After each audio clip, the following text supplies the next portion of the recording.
চুল পড়ে যাওয়া আপামর জনতা সবার একটি কমন প্রবলেম, চুল পড়ে যাচ্ছে।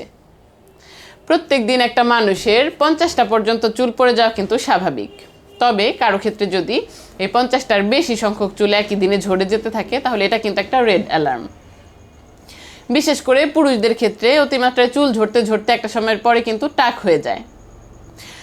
আপনারা অনেকেই জানেন পুরুষদের শরীরে এক বিশেষ হরমোন রয়েছে যার নাম টেস্টোস্টেরন।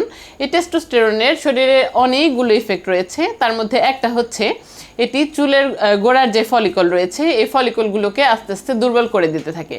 বিশেষ করে মাথার তালুর দিকে যে চুলগুলো রয়েছে সেগুলো এই টেস্টোস্টেরনের প্রভাবে একটা সময়ের পর কিন্তু মূল সহ অর্থাৎ ফলিকল সহ উপড়ে পড়ে যায়।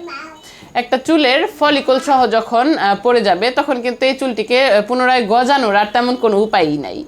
কাজেই আপনাকে যদি কিছু করতেই হয় তা অবশ্যই চুল ঝরে যাওয়ার আগেই করতে হবে। মনে রাখবেন চুল ঝরে যাওয়ার কিন্তু প্রপার ট্রিটমেন্ট রয়েছে। আগেই বললাম একবার ঝরে যাওয়ার পরে আর তেমন কিছু করার নাই। কাজেই আপনি যদি কখনো খেয়াল করেন যে আপনার চুল মাত্রাতিরিক্ত ঝরে পড়ে যাচ্ছে তাহলে আজকেই সতর্ক হয়ে যান এবং অবশ্যই একজন রেজিস্টার্ড চিকিৎসকের পরামর্শ নেবেন।